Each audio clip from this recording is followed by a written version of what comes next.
Defense of relative versus defense of stranger. What's the difference? But first, let us mention their similarities. For both defense of relative and defense of stranger, the first two requisites of self-defense are the same requisites for both defense of relative and defense of stranger.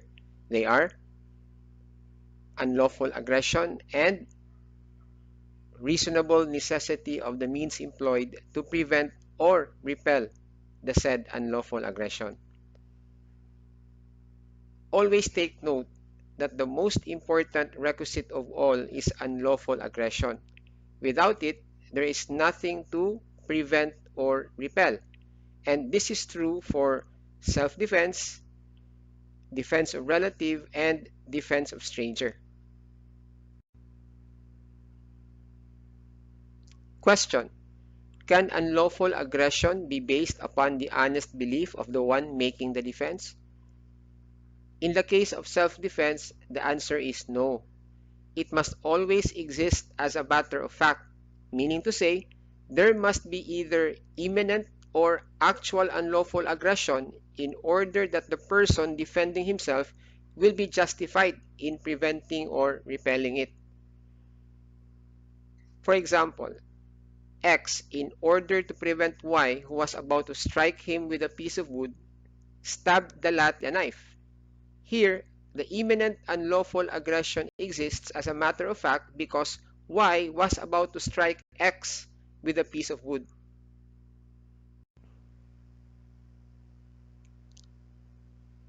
The exception to the above rule is when the so-called honest belief is grounded on mistake of fact.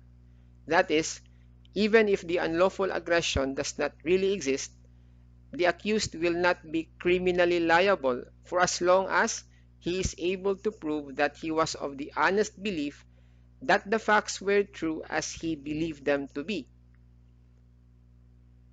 For example, in the case of US versus Achong, where the accused, fearful of bad elements, was awakened by the sound of his bedroom door being broken open, and receiving no response from the intruder after having demanded identification, believed that a robber had broken in. He threatened to kill the intruder, but at that moment, he was struck by a chair which he had placed against the door, and perceiving that he was under attack, he then seized a knife and fatally stabbed the intruder, who unfortunately turned out to be his roommate.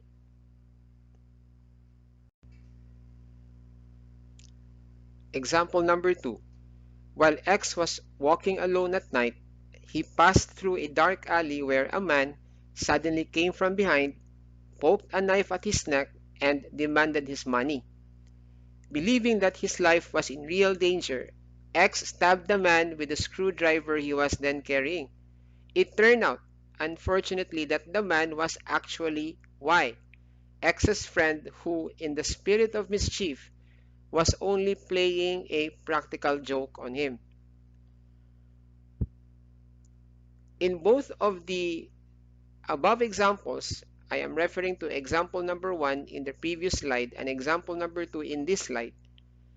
There is here an innocent mistake of fact committed without any fault or carelessness on the part of the accused, because the accused, having no time or opportunity to make any further inquiry and being pressed by circumstances to act immediately, he had no alternative but to take the facts as they then appeared to him, and such facts justified his act of stabbing the person based on his honest belief that the latter was committing an act of unlawful aggression.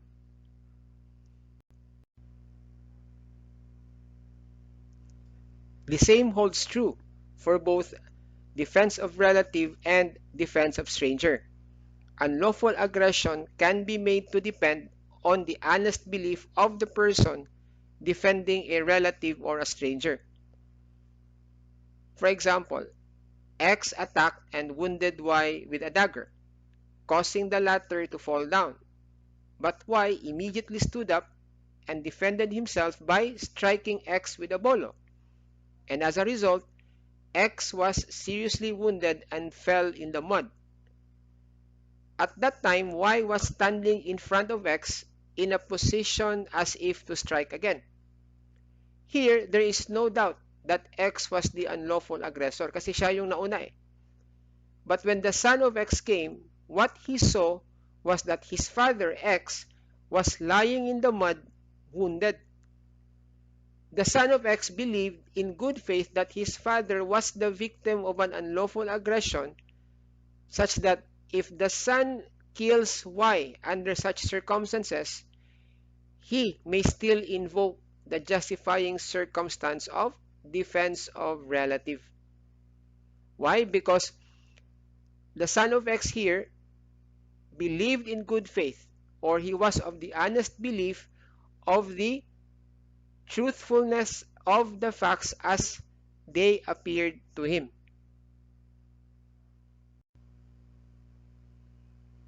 Question: who are the persons to be defended in the case of defense of relative and defense of stranger? For defense of relative, the persons to be defended are the spouse, the ascendants of the person defending, the descendants of the person defending, the legitimate, natural, or adopted brothers or sisters of the person defending, the relatives by affinity within the same degrees of the person defending, assuming that the person defending is already married, and the relatives by consanguinity within the fourth civil degree of the person defending. Now, in the case of defense of stranger, the person to be defended is any person not included in the enumeration of the relatives to be defended by the person defending. So, kung sino yung person na labas o hindi kasali sa enumeration ng relatives to be defended, that person will be categorized as a stranger. So, kahit na friend mo pa yung dinidepensahan mo, that friend of yours will be considered as a stranger for purposes of the justifying circumstance of defense of stranger. Kasi outside of the enumeration nga, considered na siya as a stranger.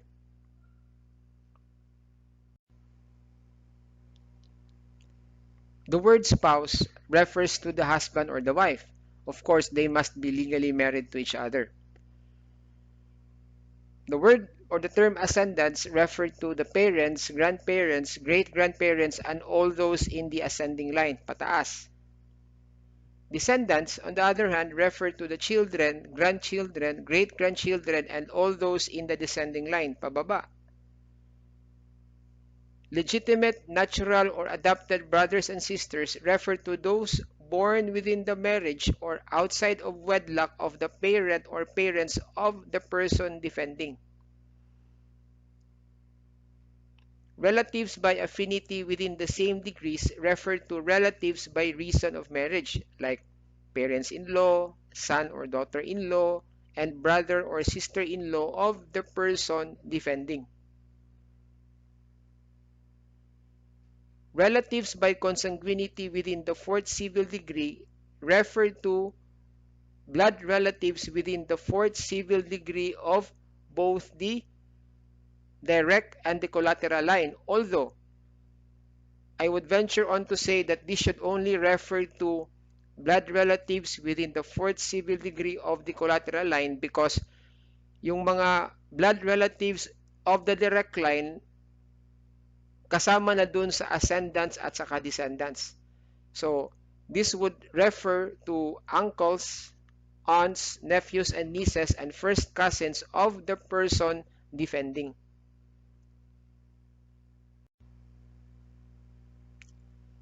Speaking of affinity, the term affinity is the relation that one spouse has to the blood relatives of his or her spouse. Simply put, the blood relatives of your spouse become your relatives by affinity. So, yung brother ng asawa mo, bali brother-in-law mo, he is your relative by affinity. Or yung sister ng asawa mo, he is your sister-in-law, meaning he is also your relative by affinity. Yung parents ng asawa mo is also your relative by affinity because they are your parents-in-law. But your relatives by affinity is limited only to those blood relatives of your spouse. It doesn't include the husband of your sister-in-law or the wife of your brother-in-law, and so on and so forth. Question: does the death of your spouse or the dissolution of your marriage terminate the relationship by affinity? Meaning to say, hindi mo na ba magiging relative by affinity pag namatay na yung asawa mo or na-dissolve na yung marriage nyo? The answer to this question is no. And this is so regardless of whether the marriage has produced children or not. So kahit na meron or wala kayong anak, kahit pa na ma-dissolve yung marriage nyo, kahit pa na namatay na yung asawa nyo, they will still remain as your relatives by affinity. I'm talking about your parents-in-law or your brothers and or sisters-in-law. For example, X, who defended his father-in-law from Y's unlawful aggression, can still invoke the justifying circumstance of defense of relative even if at the time X defended his father-in-law, X's wife, meaning to say the daughter of your father-in-law, had already died.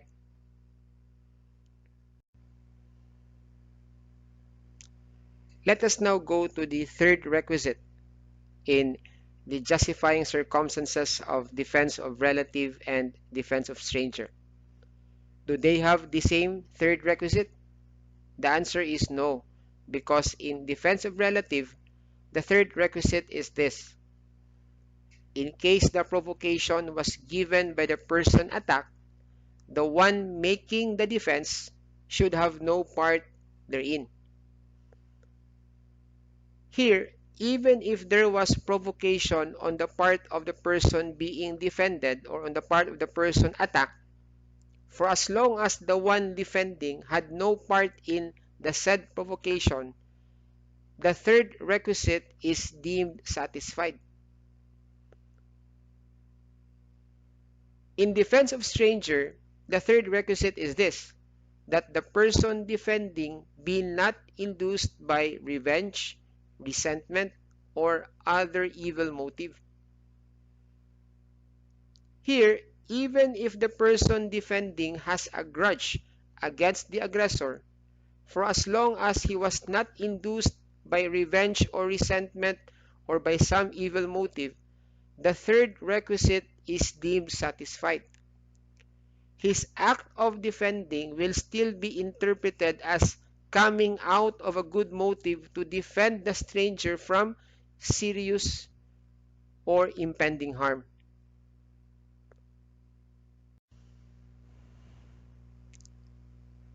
Now, allow me to illustrate the difference between defense of relative and defense of stranger insofar as the third requisite is concerned by giving out some examples. Here is an example of the justifying circumstance of defense of relative. X punched Y. Y retaliated by attempting to strike X with a piece of wood. Before Y could hit X, Z, the son of X, shot and killed Y.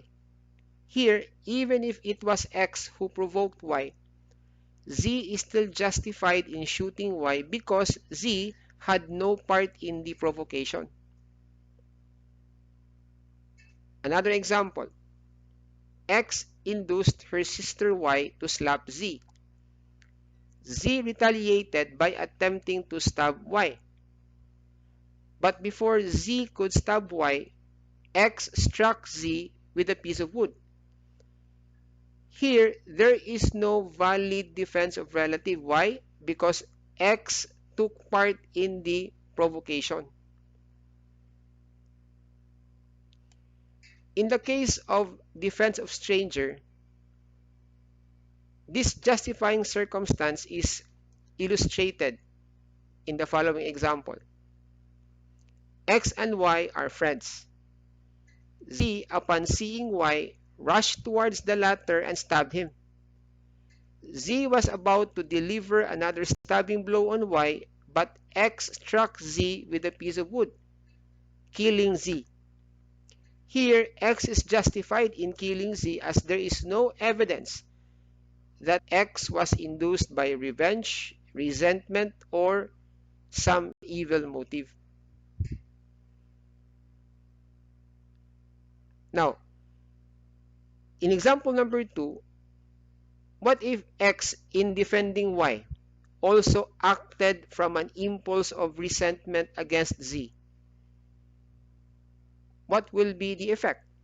X can no longer validly invoke the justifying circumstance of defense of stranger. Why? Because he was, apart from helping his friend, he was also motivated or induced by his resentment towards the aggressor.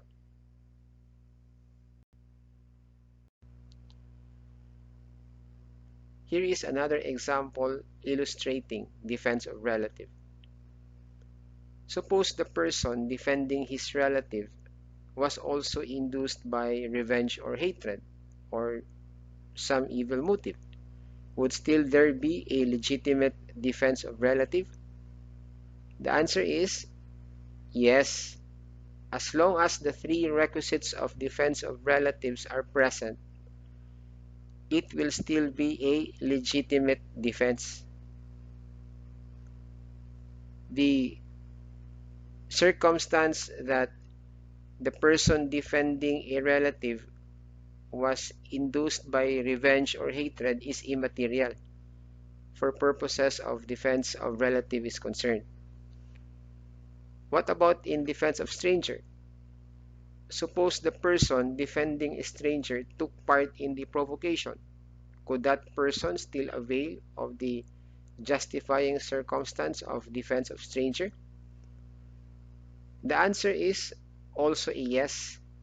As long as the three requisites of defense of stranger are present, it will still be a legitimate defense.